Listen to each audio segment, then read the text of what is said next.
of God. I am fed up with men who are lustful. Yet they are in churches and they call themselves to be believers. Jesus. These habits that you are looking for explanations, they have to go. The gossip that is not aligned with godly things, leave them.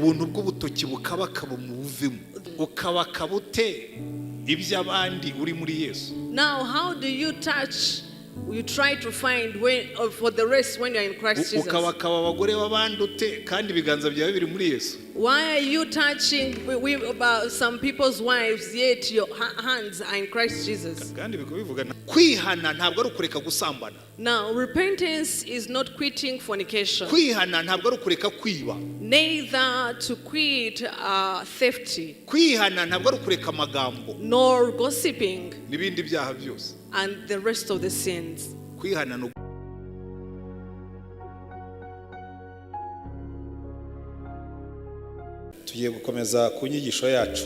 are continuing with our series of the teachings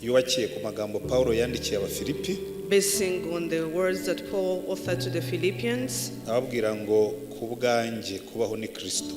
when he said that for me to live is Christ. I don't know if the anointing of yesterday may also be for today. Let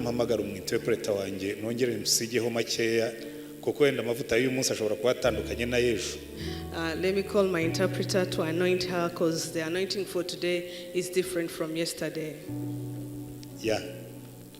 Turagushimye Mana yacu tugiye gukora umurimo wawe dufatanije mvuga mu Kinyarwanda uyu muja wavuga mu Cyongereza nongeye kumusabira imbaraga zo gutega amatwi nongeye kumusabira imbaraga zo kubona amagambo akwiriye nongeye kumusabira imbaraga zo kumva na nuance niyo zaba ari ntoya zituma ubutumwa bugenda nkuko wifuza ko bugenda reka rero imbaraga zawe zibe hagati yacu kandi zihagaragara hagati yacu n'iri teraniro n'abandi barimo gukurikirira kure kugira ngo ubutumwa bwe kubw'amagambo n'akamenyero ahubwo bwo guhindura abantu kugaragaza imbaraga zawe n'ubutware bwawe no gushyira hejuru izina ryawe Mwami Yesu kandi no guhesha ubwoko bwawe umugisha mu izina ryawe Mwami wacu Yesu Kristo. Amen. Amen. Hallelujah. Hallelujah. Kubwanjye kubaho ni Kristo. For me to live is Christ. Niyo tugiye kwiga uyu munsi. That is what we are going to study today. Ariko ishingiye ku ntego nkuru.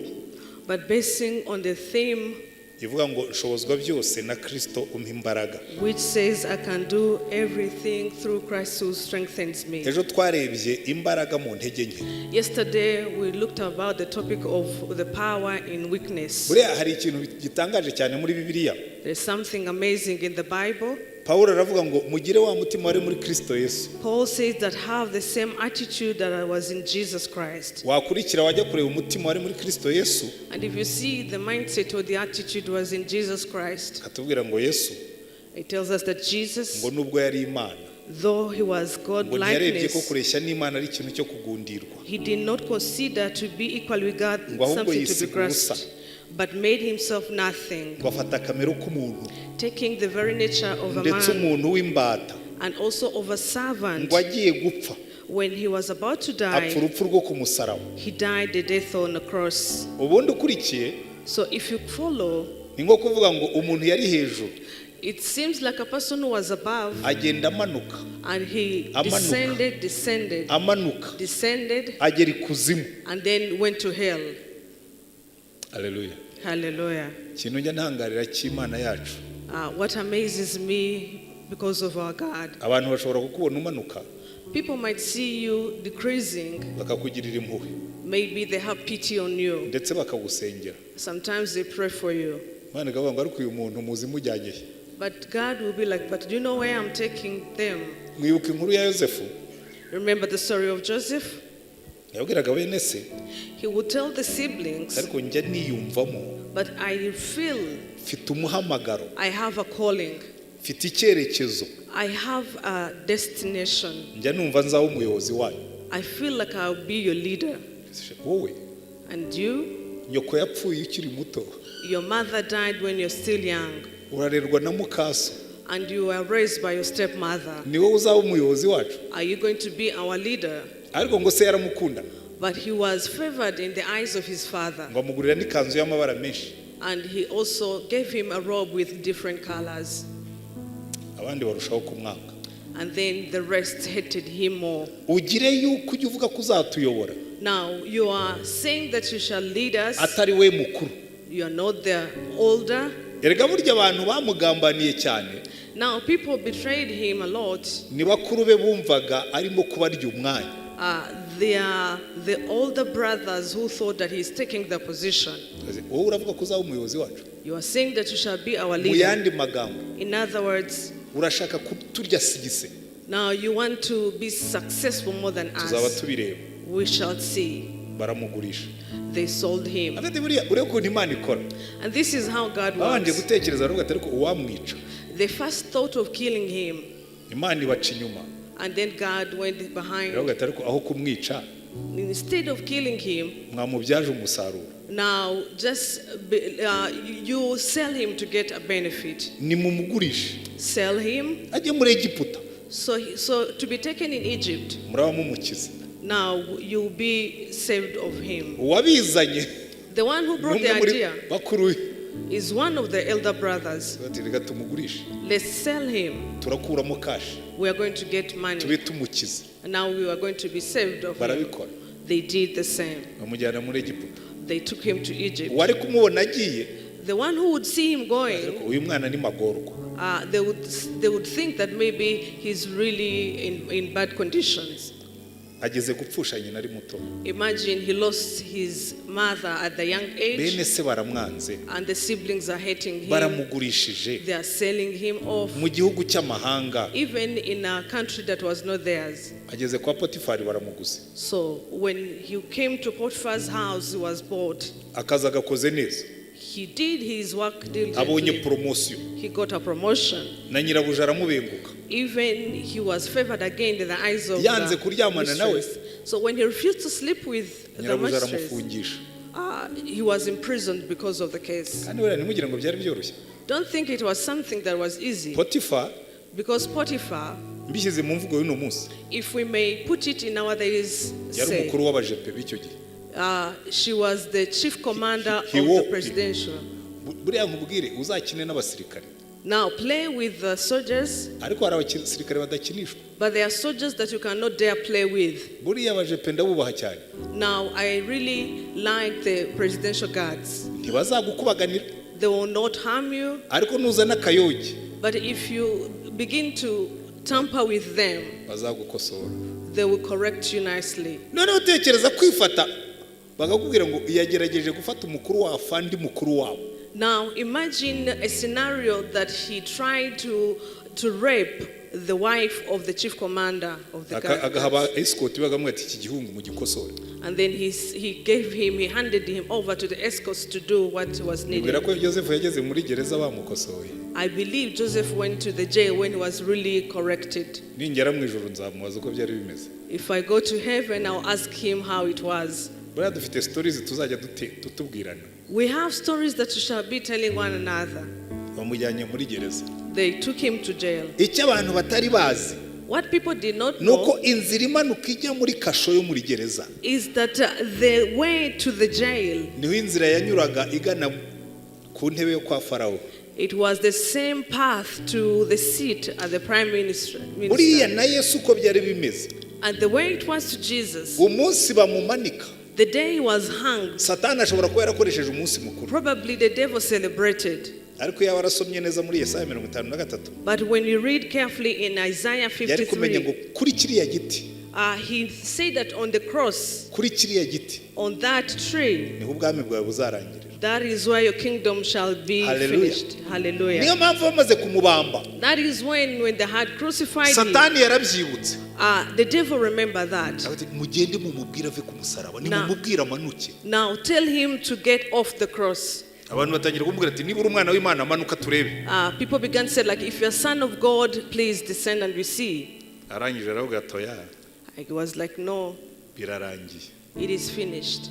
urugamba narurangije. I am done with the battle. Hallelujah. Hallelujah. Aramanuka agikuzimu. He went to the hell, kure hashoboraga kugerwa, a farthest place. ariko ngo azamutse, But when he came out, azamukana izindi mbaraga, he came out with another arangiriza power, iburyo bw'Imana. and he went on the right side of the Hallelujah. Father. Hallelujah. Buriya nicyo njye nkundira iyo umuntu yuzuye umwuka. That is when I like when a person is filled with the Spirit. Nigeze kugira ikibazo I had a challenge. cyari kiremereye.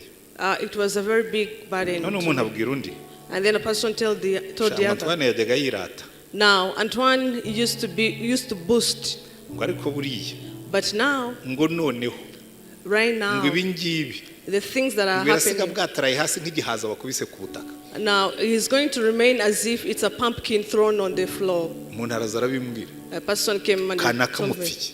so what is the issue between you and so and so? Ndabona kandi ari inshuti yanjye. I was like, they are my friend. Ata I was like, no. tuzamubaze ko atavuze ko ugiye kubwatarara hasi nk'igihaza bakubise hasi. Ask them if they did not say that you're going to be as flat as a pumpkin thrown on the floor. Namubwira nti buriya And I said, nimwongera kumbonana, if you meet them again, uzamubwire ngo Antoine yarambwiye tell them that Antoine said, ngo iyo umuntu yuzuye umwuka, when a person is filled with the Holy Spirit, iyo bamukubise hasi when they throw them down, agera hejuru kuruta aho yari ari. they come higher more than where they have been. Nufata itenisi Because if you get a tennis ball, uhagaza when you're standing here, ukayikubita hasi ikiganza kigeza, and then ukayikubita hasi nizamuka ntizagarukira, izagarukira hejuru hasumbyeho. when you get a tennis ball and then you push it down, it will go higher. Iyo batubwiye ngo nshobozwa byose na Kristo umpa imbaraga, When they tell us that I can do all things through Christ who Pawulo strengthens akavuga ngo me. mugere ikirenge mu cyanjye nk'uko kigera mu cya Kristo. And Paul saying that get to my step as I make a step to Jesus Christ. Ejo Bishop yabivuzeho, nanjye ibyo narimo kwigisha avuga ngo jyewe mu ntege nke zanjye niho habonekera imbaraga. Yesterday Bishop said it, and I also quoted it, that in my weakness that's when I get power. Ntabwo biriya kugira ngo ubyumve, But for you to understand, nuko ubanza ukumva aya magambo is for you to first listen to these yo kuba words, muri Yesu. to be in Christ. Pawulo yandikira aba Bafilipi, Paul authored to the Philippians, aravuga ngo jyewe ndi focused kuri Yesu, you have to focus on Jesus. ntumbiriye Yesu, For me, I am focusing Jesus. ndi muri Yesu, I am in Jesus, na Yesu ari muri jyewe, and Jesus is in me. ngo za mbaraga zazuye Kristo mu bapfuye zikorera muri jyewe. The power that rose Jesus from the dead operates in me. Ariko wari wicara But have you ever sat unaniwe when you're tired cyangwa urwaye, or else you're sick? ukabwira Imana ngo ariko Mana, You tell God, you know what, God? za mbaraga zazuye Kristo mu bapfuye The same power that rose Jesus from the dead, ziracyakora? is it still functional? Kuko niko Pawulo yabwiye Abefeso, Because that's what Paul told arabwira ngo Ephesians, ndabasengera, that I pray for you. uko nsenze mbashimira Imana, That anytime I pray, I thank God. nkabasabira I pray for you. ngo kugira ngo Imana y'umwami wacu Yesu Kristo ariyo data wa twese w'icyubahiro, For our Lord Jesus Christ of glory, ngo kugira ngo ibahe umwuka w'ubwenge no guhishurirwa, for him to give you the spirit of wisdom and revelation, ngo muyimenye, for you to know him, ngo amaso y'imitima yanyu abone uko ahweza, mumenye ibyo mwiringizwa n'iyabahamagaye, for your eyes to be enlightened and illuminated to know the mumenye calling, n'ubutunzi bw'ubwiza bw'ibyo azaraga bera, and knowing the riches what he will give to the saints, ngo mumenye n'ubwinshi bw'imbaraga zayo butagira akagero, and also to know the power, his power, iziha twebwe abizeye nk'uko imbaraga z'ububasha bwayo bukomeye ziri, that he giveth us, that is according to his power, izo yakoreye muri Kristo ubwo yamuzuraga mu bapfuye ikamwicaza iburyo bwayo ahantu ho mu ijuru. the one that he gave to Christ Jesus when he rose him from the dead, and he made him to sit on the right side of the Father. Hari igihe nicara nanjye nkisengeraho iri sengesho.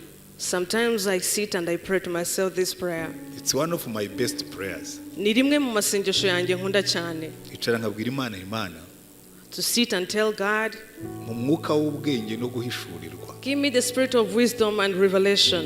umpe kukumenya, Give me to know you. umpe kumenya ibyo unyiringiza, ibyo untegurira. Give me to know what I hope in you for. Ume kumenya izo mbaraga nyinshi zitagira akagero. Now give me also to know the power that is exceedingly. Zimwe zazuye Kristo mu bapfuye. The one that rose Jesus from the dead. Hari igihe nganira n'umwuka. Sometimes I talk to the Spirit. Ariko uyu munsi ndagira ngo tuganire ku muntu kanaka. Now today I want us to talk about so and so. Kwakoranaga na Mose. You used to work with Moses. Yabigenzaga ati. How did he used to do it? Wambwiye yasengaga ati. Now tell me how Moses used to pray. Ko yamaze iminsi 40 ku musozi asenga yasengeraga iki? Now he spent 40 days at the mountain praying. What was he praying for? Buriya rero iyo utangiye gushaka kumenya izo mbaraga zazuye Kristo mu bapfuye. Whenever you begin to have the desire of knowing the power that rose Jesus from the dead. Kumenya izo mbaraga zakoreraga mu batubanjirije. When you begin to know the power that was operating in our forefathers, uri ku nzira nziza. You are on a right track. Iyo utangiye kubaza Imana ngo nsobanurira. When you begin to ask God, explain to me. Ko Pawulo avuga ngo kubwe kubaho ni Kristo. If Paul says that for him to live is Christ, byashakaga kuviki. What did it mean? Hallelujah. Hallelujah. Hallelujah. Hallelujah. Nikambabwire nk'ibintu bitanu biri muri ayo magambo. Let me tell you 5 things that we find in this words. Because we are learning about this theme that I can do all things through Christ. How does he strengthen us? The first thing that causes Jesus to give us strength, I talked about it yesterday. The first strength is derived in our identity. To get to know that I am a child of God. When I am walking, now the heavens are escorting me. Hallelujah. Hallelujah. When you go in different countries, you find like the children of presidents going to different campuses. You will never see their escorts or their bodyguards. You might even confuse them to be also students at the campus. Even the students at the campus might not differentiate if they are students or escorts. But they have a way they are protected. There is a way in which they are protected. You cannot dare going anywhere. Now our identity is our first strength. Hallelujah. Hallelujah. Our identity is our first strength. That is what also Jesus was speaking to Pilate. When he was saying that I can kill you or I can rescue you. And it was like in my identity as a child of God, you are powerless. Hallelujah. Hallelujah.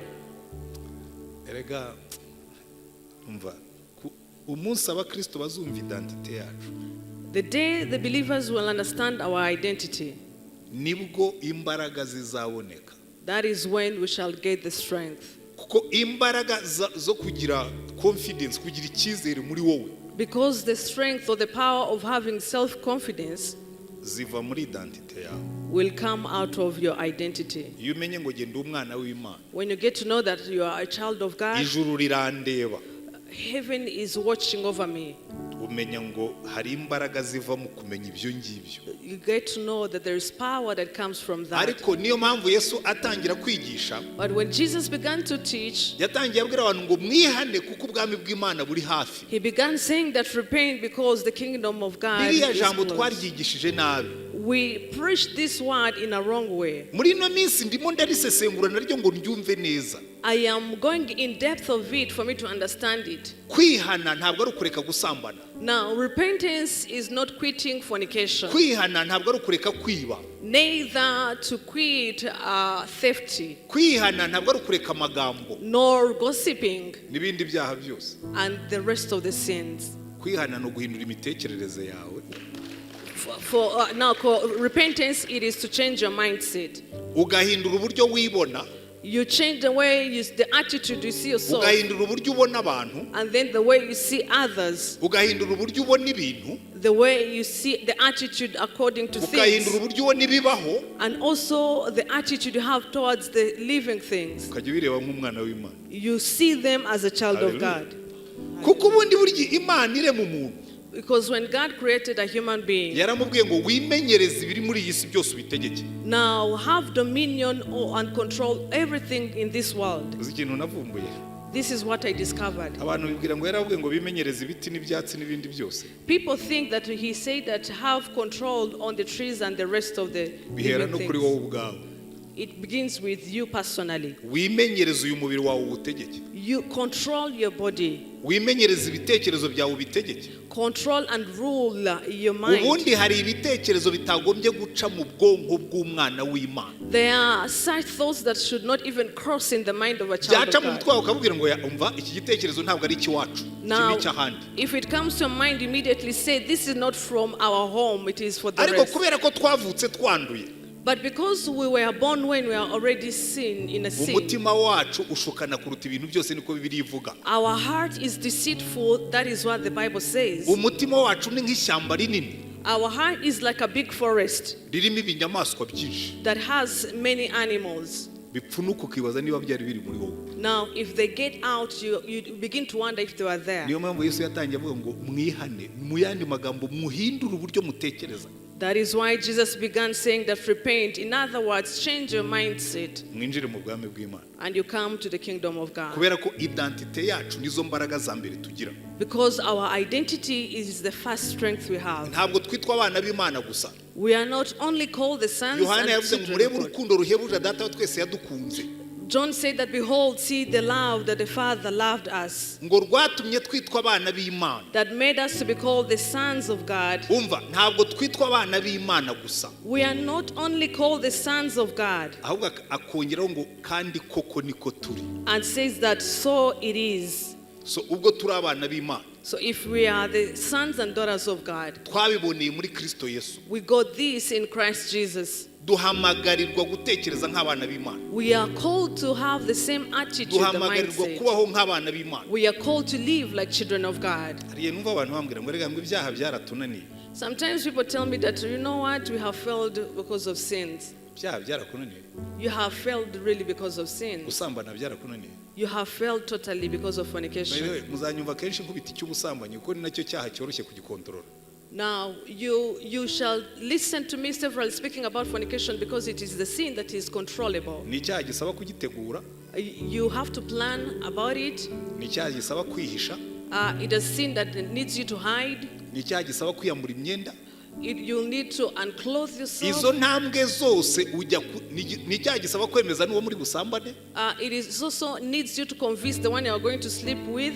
Iyo ngenda mu muhanda nshobora kugira accident y'imodoka. Now, if I am driving on the way, I might have a car accident. Ntabwo mbi planning. I don't plan it.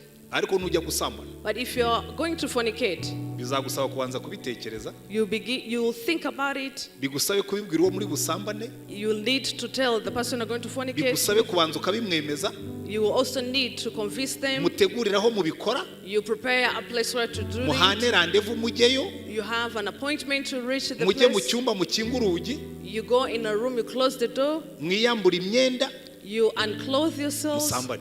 and then you fornicate. Ubwo muri izo etape zose Imana muba mwayishyize hehe? Now, so I want to ask you, where is God in all these steps? Identite yacu, Our identity, identite yacu. our identity. Hari ibyo itatwemerera gukora, hari aho itatwemerera kujya. There are places that it restricts us to go, and also it restricts us so to align with. So iyo tuvuga ngo When we say, nshobozwa byose na Kristo umpa imbaraga, I can do all things through Christ who strengthens me, icyo nicyo cya mbere. that is the first thing. Iyo Pawulo avuga ngo ku bwanjye kubaho ni Kristo, When Paul says that for me to live is Christ, kubaho ubuzima bufite intego. it is to live with a purpose. Intego ya mbere y'ubuzima bwacu The first purpose of our life ni ukuba abana b'Imana gusa. It Just be. to be the children of God. Kera mu muryango nakoragamo witwa AAA, In an organization I used to work in called RAA, twajyaga tugira aba interns b'Abanyamerika. we used to have interns, American interns. Buriya ari Abanyamerika iyo muhuye So when you meet the Americans, when they are coming in a such way, they will ask you the first question, what shall we do tomorrow? I will be like, tomorrow? They have just landed. Tomorrow. And I'll be like, tomorrow, Ejo? Tomorrow. Ejo? You are not going to do anything. You are going to be. Muzaba. And they would say to be. To be what? Kubiki. Just to be. Kuba gusa. Kuko abantu bamwe ntibarumva yuko icyo uri cyo nicyo giha imbaraga n'ibyo uzakora. Because some people have not understood that who you are gives the power of what you are going to do. You cannot tell me that you did not understand. The first purpose of God, it is to be His children. That only. The first purpose. I don't need your deeds. I only get pleased because you are my children. Only that. I don't need your offerings. Because what is on the earth and heaven is mine. Even what you tell people, that when we are worshiping and praising God is really happy. Sometimes we may laugh at you. And then he tells you that I have millions of angels who praise and worship me day and night. But what pleases me is to see here on the world, to see that I have children who walk like my children, who accept and acknowledge that I'm their father, and they behave as my children because they are in Christ Jesus. For Christ Jesus, because of Christ Jesus. Just that.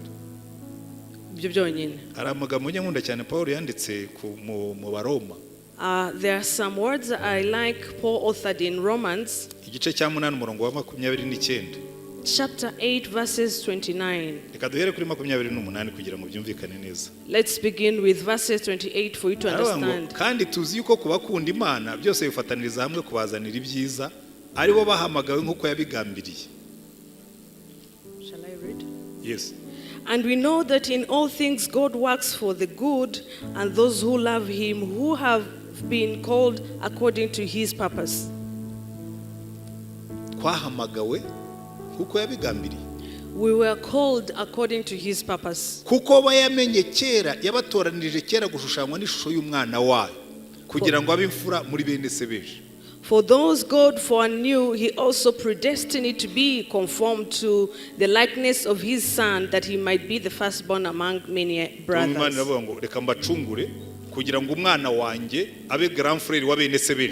Now He said that let me redeem them for my son to be a big brother to many.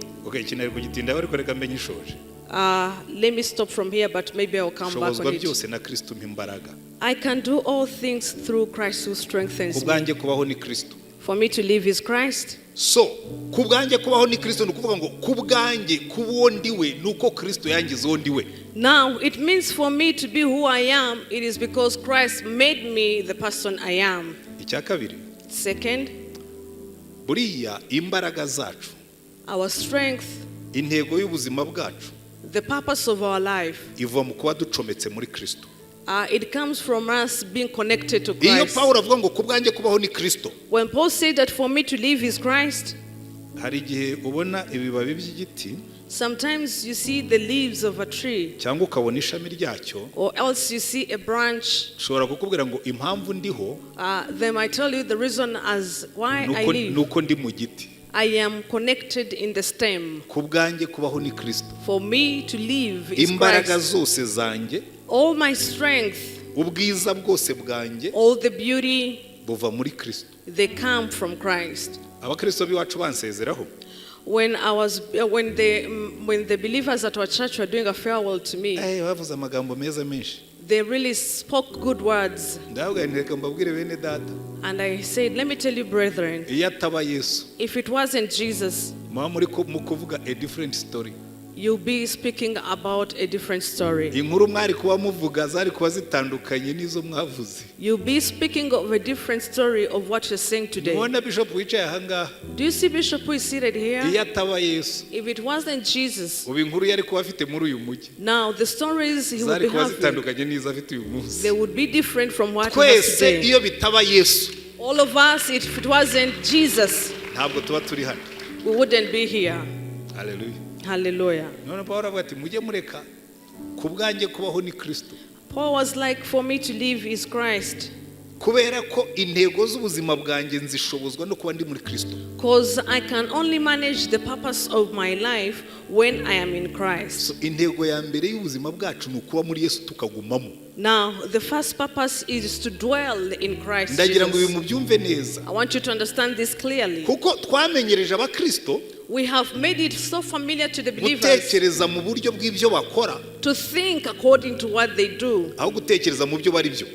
Instead of thinking according to who they are. Pawulo akavuga ati jewe. Paul said that kubaho kwanjye for me to live ni Kristo. For me to live is Christ. Ahandi abwira abagalatia. And then he told the Galatians, ibyo nkora byose nkiri muri uyu mubiri. Whatever I do in this flesh, ndiho ariko sijye uriho. I live, but it's not me who lives. Ahubwo Kristo ni uriho muri jewe. But Christ lives in me. Ngo ibyo nkora byose nkiri muri uyu mubiri. Whatever I do when I'm still in this flesh, ngo mbikoreshwa no kwizera umwana w'Imana wankunze akanyitangira. I do it because of the Son of the living God who loved me and saved me. Hallelujah. Hallelujah. Ibyo nkora byose. Whatever I do, mbikoreshwa n'ibyo Yesu yankoreye. I do it because of what Jesus did to me. Kera nkikizwa. Long time ago when I got born again, najyaga nicara nkatekereza kuri aya magambo. I used to sit and think about these words. Birashoboka ko Imana yifata ikankunda. So, is it possible that God would love me? Ikampamagara nkemera nkakizwa. And God calls me and accept to be saved. Wanciye iki? What really, which condition did you do? Severally, I repeat it here or in other places I go to preach. There are also some other people of faith who thought about this.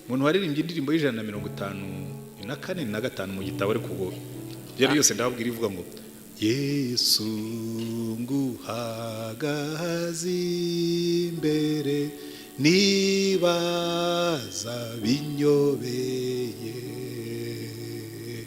icyakunkundishije utyo nduwatsinzwe mpindanye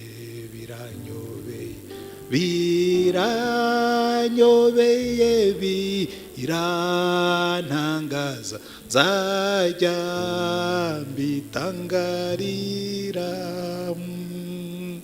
biranyobeye birantangaza yuko wankunze utyo Yesu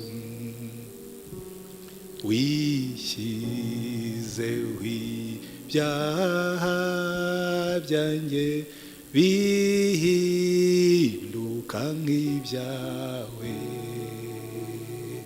weho ntacyo wakoze nige wakujijije n'ibindi.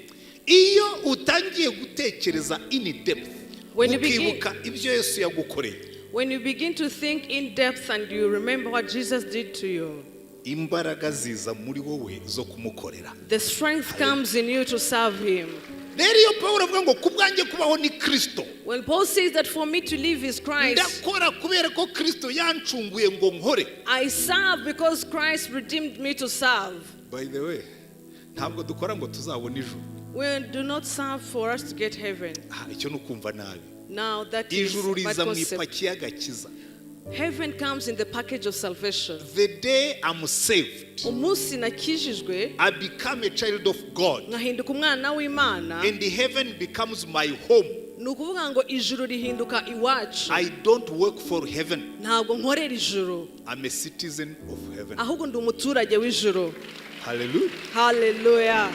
Rero iyo umaze kubyumva, When you understand this, ahubwo usigara uvuga ngo when I'm a citizen of heaven, you begin saying that iyo ndi umuturage w'ijuru, ngenda ku isi nk'umuturage w'ijuru. I walk on the earth as a citizen of heaven. Some things that I cannot dare do because I'm a citizen of heaven. There are things that I cannot engage in. Things that I cannot talk because I'm a citizen of heaven. Things that I cannot think I am a citizen of heaven.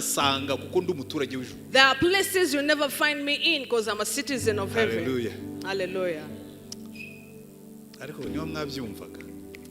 How I pray you may understand this. When you're connected in Christ, there is a day Christ told people, if a person believes in me, if a person believes in me, if a person believes in me and connects in me, the rivers of life will flow out of their belly. Hallelujah. Hallelujah. Now some people will be like, I feel things burning. To live is Christ. Some things that are boiling in me. Because the rivers of life are flowing. Hallelujah. Hallelujah. If you understand this, your life will change.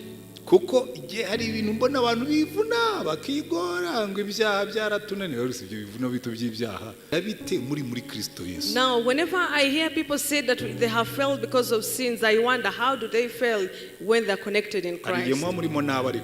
Sometimes maybe you are not truly connected. Sometime back home, aho twakuriye mu Mutara, where we grew up from Mutara.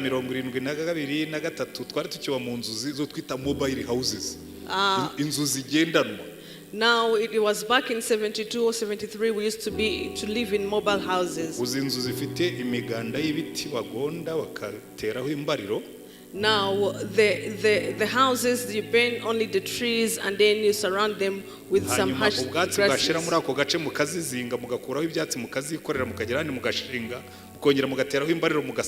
When you don't have grass in that place, of course you shift it because it's mobile. You go in a place where there is grass. I used to wonder how they could not be burned. But there's something we used to fear when we were young. Because sometimes we would sleep. When you stretch your legs, and then the legs go a bit outside. Sometimes you find that you are almost outside the house.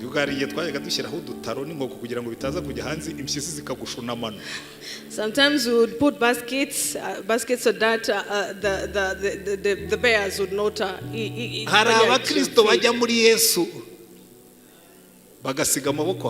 Some believers go in Christ and they leave their hands outside. So Christ is really touching.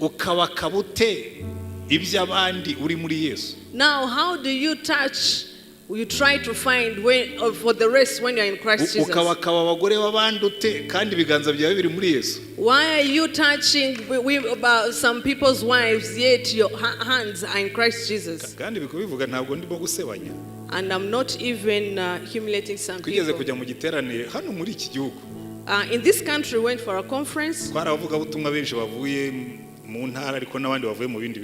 We were several preachers coming from up country, but also others coming from different. Now, Rwandan women, there is a way you're so beautiful. Now, one of the men who had come from the neighboring countries were really taken off.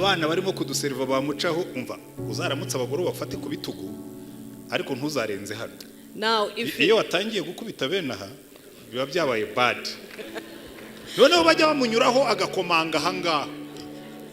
Now, please, this is a piece of advice. When you're greeting women, touch on their shoulders, but don't go the way bottom. So for him, he was touching the other way around. So some of these ushers were like, you know what? You should tell him what he's doing. We don't like those things. So we told him. And we were like, but how do you exaggerate? And so for me, I am somehow rebellious. I told him, when you are born ukizwa again, n'ibiganza byawe bikizwa. get born again with your hands. Ukizwe uko twiborosa mu kanwa n'ururimi rwawe rukizwa. Now, even the way you brush your mouth, also the tongue should be saved. Ko twe turi muri Kristo. Because we are in Christ. Turashaka gusa nawe. We want to look like Christ. Turashaka kumera nkawe. We want to be like Christ. Tukajya tuvuga nkawe. And we speak like him. Tukagaragara turi muri we. And then we also tugaragare turi muri Kristo. We grow when we're in Christ. N'Imana nitubone tubonere muri Kristo. Even when God is watching us, ariko buri munsi tugende duhinduka dusa na Yesu. But every day we transform and we be like Jesus. Utwo tugeso mushakira ibisobanuro tugomba kuvaho. These habits that you are looking for explanations, they have to go. The gossip that is not aligned with godly things, leave them. The hands and fingers that are pickpocketing and touching, please leave that. If you are in Christ Jesus. And girls, ladies, if you see such men, you just boldly tell them that boldly tell them that you're saved by the fingers you left them. If they begin to speak weird things, say those words are not in the kingdom of God. I am fed up with men who are lustful. Yet they are in churches and they call themselves to be believers. But even we are not also that strong. Whoever who knows that they are in such habits, please quit. In this journey that we are on, Jesus is all. That is why Paul was saying that I can do all things. Because the strength that comes out of me, they come from Jesus. And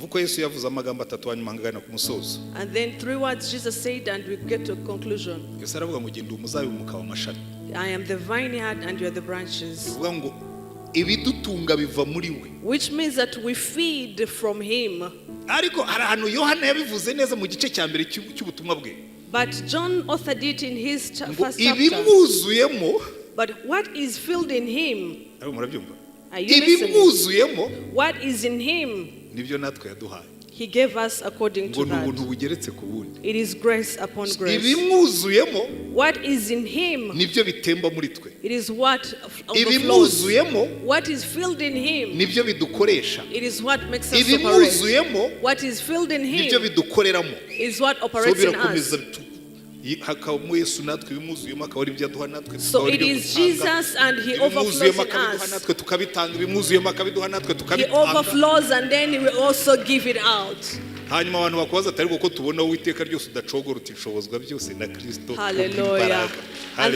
And when people ask you, but why don't you get discouraged? You tell them, I can do all things through Christ who strengthens me. Yes. I'm telling this to people in my retirement. I got retired, but I have not rested yet. So every day I'm preaching and I'm like, but is this the way they retire? But I only know one thing. As so long as I'm connected to Christ, what is filled in him, he will give me and I will give it to people. I want to see the end. What I am sure of, I'll come from glory to glory. I told people that I used to read the Bible, the whole Bible in 1 year. But now in my retirement age, I have made a target of 4 times. Which means that sometimes I'll be teaching. And then you'll be like, but this old man, does he sleep in the Bible? Yes. And I'm only seeking Jesus for me to know him better. For me to speak him better. Not only to try to. I I say that I am the vineyard. ibinyuzuyemo nibyo bizamukira muri What is filled in me is what I pour out in you. yarangiza akubwira ati kandi ubwo mureba As like nige mugati n'amazi y'ubugingo. I am the bread and the living waters. Feed on me. Nimurire kuri je. Rero maze iminsi ndimo kuganira n'umwuka. I've been speaking with the Holy Spirit. Umuntu abaho atarya Yesu. And I'm like, how can you live feeding on Jesus? How can you live without feeding on Jesus? Umugati. You eat the bread. Akaba n'amazi. How can he be the bread and the living water? Kubinzira n'ukuri n'ubugingo byo ndabisobanukiwe. Of course I understand for him to be the way and the truth and the way of life. Reka mbibahurize ndosoze. Now let me elaborate it and I Bibiliya yatubwira ngo muri Yesu. The Bible says in Christ twahawe kuba abana b'Imana. We receive to be the children of God. Kavuga ngo ibyo narabyumvise pe. And then you say, yes, I understood that. Ntabwo ari aho bigarukira. It doesn't stop from there. In Christ Jesus, niho hari isoko y'imbaraga zayo. That is where there is a source of our power. Kongera ngo muri Yesu, in Jesus Christ, niwe mazi y'ubugingo. He is the living waters. Muri Yesu, in Christ Jesus, niwe mucyo tugenderamo. He is the light that leads us. In Christ Jesus, He is the truth and the way. And in Christ Jesus, niwe ntego yaho tujya. He is the purpose of our destination. Hallelujah. Hallelujah. Mu bintu binezeza cyane naho nshoreje. This is what I'm concluding with. Icyo nicyo kiduha imbaraga zo kurangiza. This is what gives us the strength to finish the race. I used to be an athletist. Muri atletisme buriya kwiruka sibyo byangombwa. Now in athleticism, running fast is not essential. Kigira umumaro no guca kagozi. Now what is more essential is to break the chain. Wiruka ngutumbiriye akagozi, coach wacu yaratubwira ati mva nufata hasi. Kuko jewe nabaga muri 400 kandi byasaba kuzenguruka ikibuga. Ujye ugenda ugitangira wiyimagina yuko akagozi kagutegereje hano aho watangiriye. Ugende wiruka, hari abazaguca intege, hari abazagutera umwete, uzumva n'umunaniro urimo kuzamo ariko ujye wibuka ko hari akagozi kagutegereje hariya. Now, our coach used to tell us that whenever you begin the race, as you're running, even if you are in hundreds of people, get to know that those who encourage you, that those who discourage you, but put in mind that there is also the last point that needs you to break it. Uwanditse urwandiko rw'Abaheburayo, the one who authored the epistle of Hebrews, aratubwira ngo hari abatubanjirije mbere barangije urugendo. He said that there are those who began the journey and they finished their destination. Bicaye muri stade barimo kutureba twiruka. They are only seated in the stadium. Ibi ndabyumva neza kuko hari igihe warangizaga kwiruka. I understand this because at times would finish you go and sit in the and then you see your team when it's still running. Now it would be stressful when you are running in 400. When you would finish the time and then you pass it to the other. And then you go and stand on the side. You see another one running. And the other one runs. And the other one runs. The fourth finishes. Now you all standing seeing how they are running. If it would go at the fourth, that's when they would put the rope. Now for them to know who told the rope at first. Two things I learned from that. Most of the time I would come at last. The first disappointment we had, one of our team members was sick. We had to replace him with a person who was not used. So we used to go on a high pace. He ran.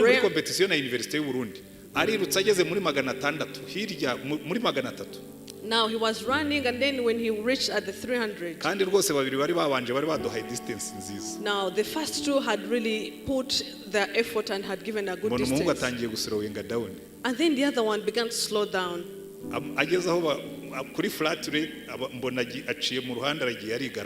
Now when he was almost at the flat way, he went and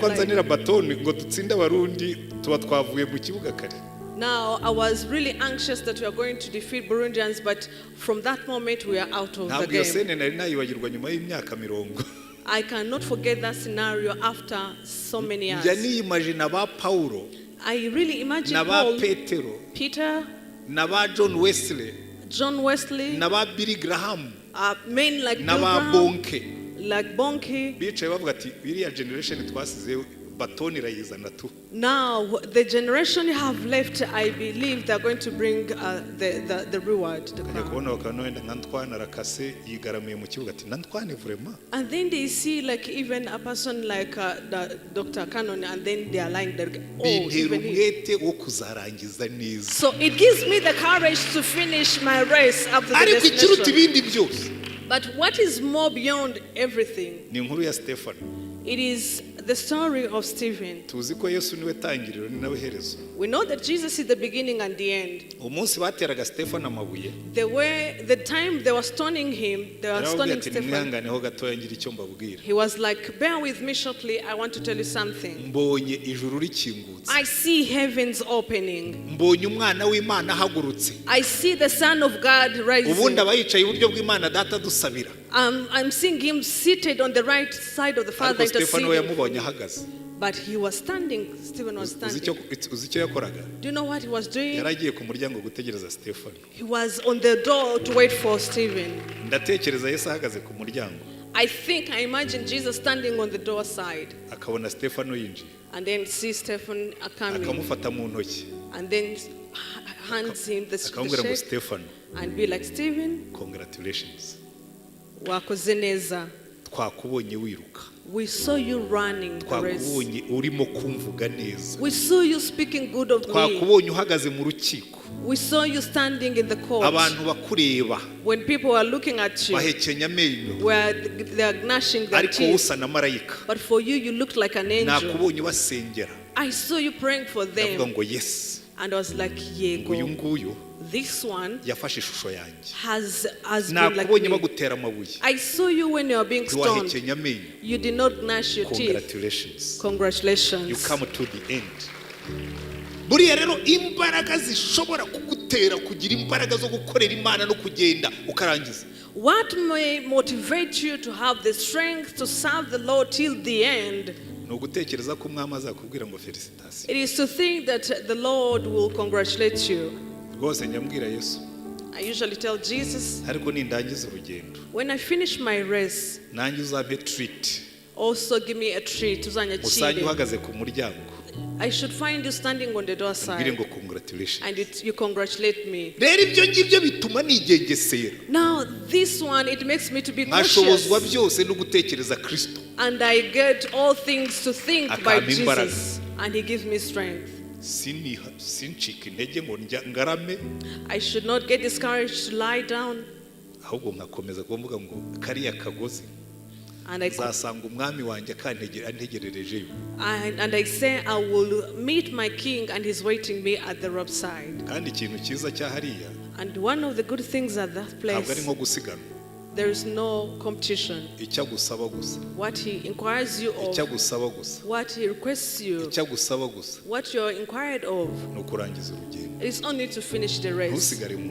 Do not remain on the street. But sometimes because it is a long distance, some people get discouraged on the way. And they be like the guy told you. They lie in the pitch.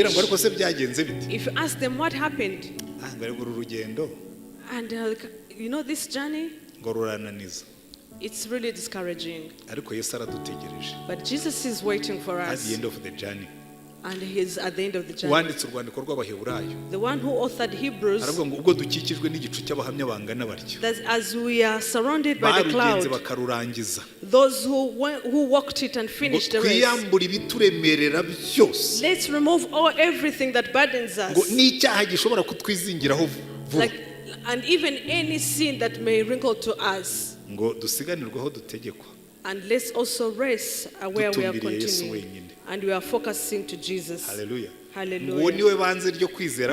He is the author of our faith. So He is the beginning Niwe tangiriro and the end. Ninawe herezo. He is the author of our faith. And He is the one who will put it to end. That is why Paul said that for me to live is Christ, and also to die is gain. But so long as I'm here, I have to bear fruits. ariko igihe cyo kugenda nikigera But if the time comes to go, nzagenda nezerewe. I will go cheerfully. Haleluya. niyo Hallelujah. mpamvu yandikiye Timoteyo mu rwandiko rwe rwa kabiri That is why he authored to 2 Timothy. aramubwira ngo Timoteyo And he was like, noneho Timothy, icyemezo cyafashwe now a decision has been made. meze nk'ibisukwa ku gicaniro I'm like, what is powered on the altar? ariko simpangayitse But I'm not narangije worried. urugendo I have finished my narinze race. ibyo kwizera I have kept things of the narwanye faith. intambara nziza I have fought a good fight. kandi ndabizi hariya hakurya And I know it ahead. bikiwe ikamba ryo gukiranuka There is a crown of faith, iry'umwami of wacu righteousness. The one our Lord King, umucamanza utabera a faithful judge, yambikiye has kept for me. ariko si jyewe jyenyine But it's not only me. n'aba bose bazaza nyuma yacu And all these who will come later, bakunze kuboneka kwe. who have yearned of his Hallelujah. manifestation. Hallelujah.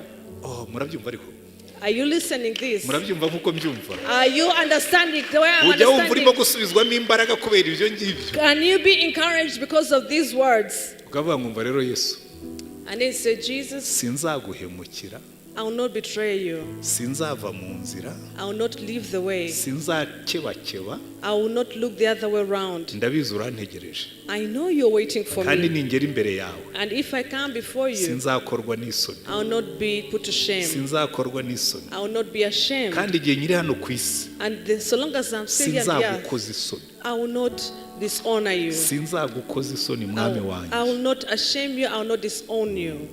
ngewe nsezera iwacu ku rusengero When I was doing the farewell at our church, nabwiye abakristo I told the believers, tumaranye imyaka 12 mbayobora it's now 12 years when I've been leading abo you. twakoranye twubaka amazu twubaka ibiki For those who work together, building the houses, doing different waba things. yaranyumvise ndimo gusaba ruswa ku batura imicanga n'abafera beto n'ibiki azanshinje mparitse igihe nishyuye If there is anyone who had me asking for corruption, maybe among the people who were building, please come urusengero accuse nayoboraga me. rurimo abagore barenze 1000 na Now, the church has more than 1,000 women, kandi shaho ni beza and they are really beautiful. nawe ni uwo naba narabwiye n'ijambo ry'amahomvu cyangwa nkagerageza kumukomangaza binshinje ndi hano nihane mu nyihari Any woman, any lady, I dare to tell them weird words, come and accuse me here before the church You to ask know- for repentance. you know where you get that kind of confidence. Uzahanukura ubwo bushizi bw'amanga. Jesus is watching me Yesu arimo arandeba. kandi he is not watching me to judge me. Nta nubwo arimo arandeba ngo anshinze urubanza. He's watching me to make him proud. Arandeba kugira ngo anezererwe. Agahagarara hariya akavuga ngo yes, And then he stands there and says, I'm yes. waiting for you Ndagutegereje. and I have the crown in my hand. Kandi mfite ikamba mu biganza byanjye. So keep going. Komeza ugende. Make me proud. Komeza ugende Make unezeze. me proud Komeza ugende and ushimishe. finish well. Urangize neza. Kandi uwo ni umuhamagaro wacu twese. And that is the call to every one of us. Kandi akatubwira ngo And he tells us, niwumva unaniwe if you feel call upon discouraged, me umpamagare. nzaguha imbaraga. I'll give you strength. Hallelujah. Hallelujah. Ntabwo tuzaneshwa. We shall never be defeated. Shobozwa byose na Kristo umpa I can imbaraga. do all things through Christ who Imana ibahe umugisha. strengthens me. God bless you. Kadusenge Imana.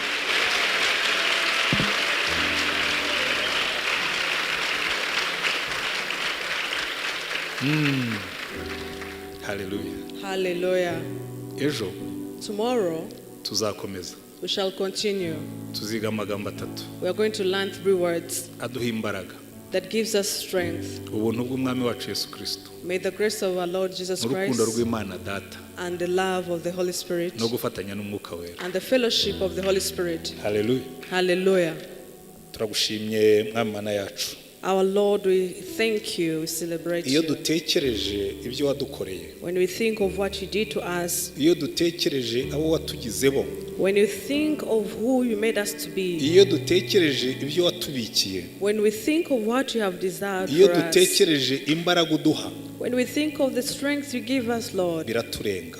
it surpasses Habwa us. icyubahiro. Be glorified. Izina ryawe rishyirwe hejuru. May your name be exalted. Ndasengera ababene data bose twateranye kuri uyu mugoroba. I pray for all the brethren we gathered Mwami mpora tonight. mbigusaba iteka ryose. I always ask you this, Lord, Muri so muri iyi myaka uko ngenda nkura, that in my aging time, ngo uha abantu bose umwuka wo gusobanukirwa, for you to give the spirit of understanding to bumve everyone, ubukire bw'ibyo wadukoreye, for them to understand the riches of bumve what you did neza to ubwinshi us, bw'imbaraga udutegurira, for them to know the power that you are ariko waiting bumve for neza us, ubwiza bw'ubuzima waduteguriye, and also for them to know the goodness of the life you have prepared bibatera for umwete wo us. kuva mu byaha, And this will beckon them kuko umunezero quickly. w'igihe gitoya hano ku isi Because the joy of the last time here ntabwo on the dushobora earth kuwugereranya n'ubwiza bw'iteka tuzabona mu ijuru. cannot be compared to the everlasting goodness we shall have in bafashe heaven. kubyumva Mwami, Help them to understand ariko muri this. ibyo byose And in all the things, nta gishobora kuturutira